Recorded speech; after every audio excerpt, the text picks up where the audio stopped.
Only two people in the Bible, Enoch and Elijah, appear to be taken straight to heaven without having to experience death. If you don't speculate that these two people are the witnesses in Revelation who do in fact experience death briefly in Revelation 11:7-12. Most of us know the second one, Elijah. This famous prophet received a heavenly chariot of fire that took him to heaven after his ministry had finished, leaving Elisha to carry on the mission. 2 Kings 2. But what about the Enoch? Most of us don't know much about Enoch, the other person to be taken straight to heaven.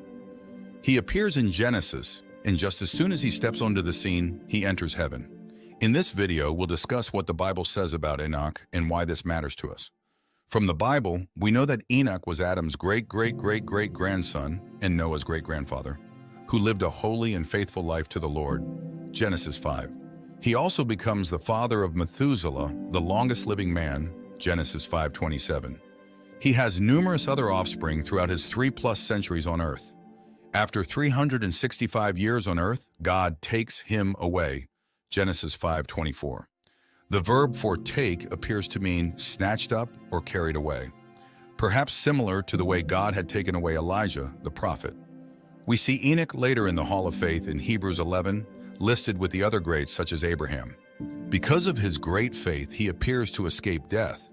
But why? The other greats in the Hebrews 11 Hall of Faith had to experience death. Why did this enigmatic figure escape it, if we don't assume that Enoch is one of the two witnesses? First, as argued here, Enoch is an example, Hebrews 11:5, of what will happen during the rapture. During this event, God will take believers into heaven during the end times. Christians differ in opinion as to where exactly the rapture will take place during the end times timeline, before the 7-year tribulation, halfway during the 7-year trial, after the 7-year tribulation, etc. But at one point during the end times, God will rapture believers, just as he had with Enoch.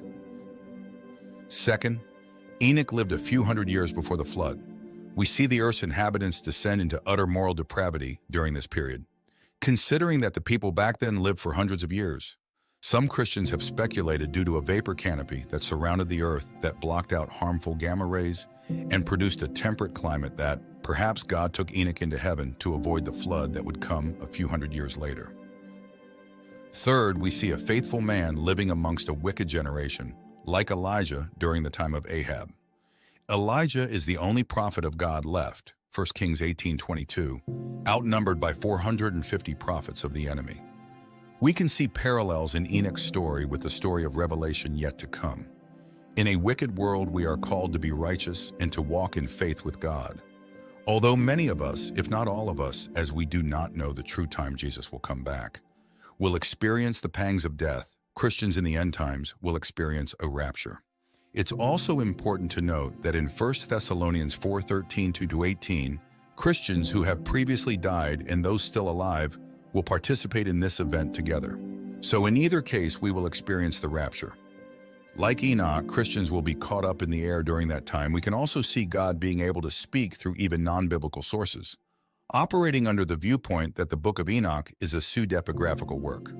We do have to exercise discernment to siphon what is true and what is not.